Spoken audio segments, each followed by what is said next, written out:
So hello mga kabutog, meron tayong pipick upin sa Sipokot na ng mga gamit. So magre-ready tayo, gamit ko yung motor ni Lumi House. Kaya maraming salamat po sa Lumi House na nagpairam ng motor. So bali magre-ready po kami.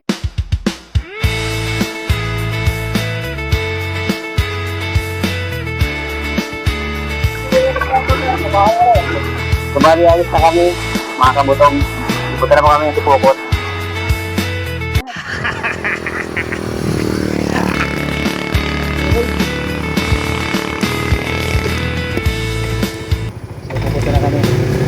What?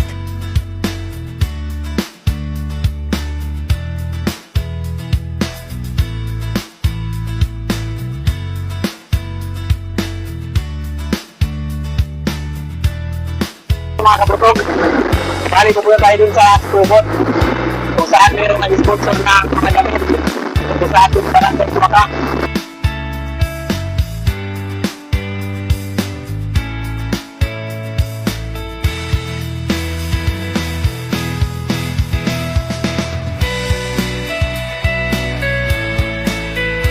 So bali mga kabutog, bumaba na tayo dito sa malapit sa Siliswa.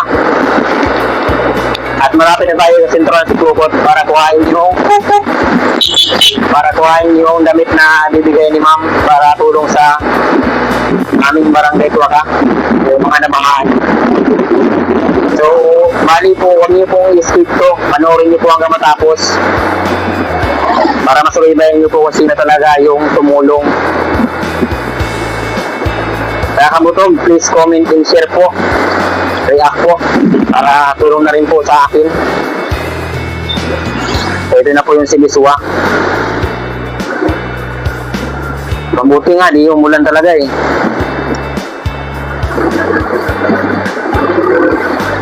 Ito po yung Siliswa. Para na Siliswa. Yun po ito. Kaya mo di ba no?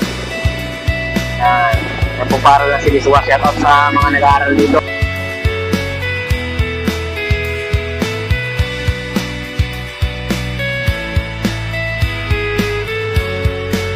Okay na.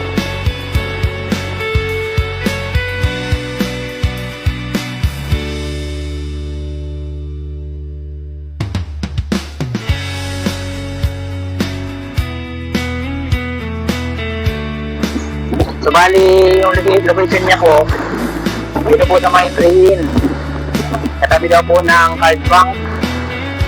So bali na malapit tayo sa pinaka-center at nakalampas na tayo sa tulay ng Sipokot Bridge pa ito.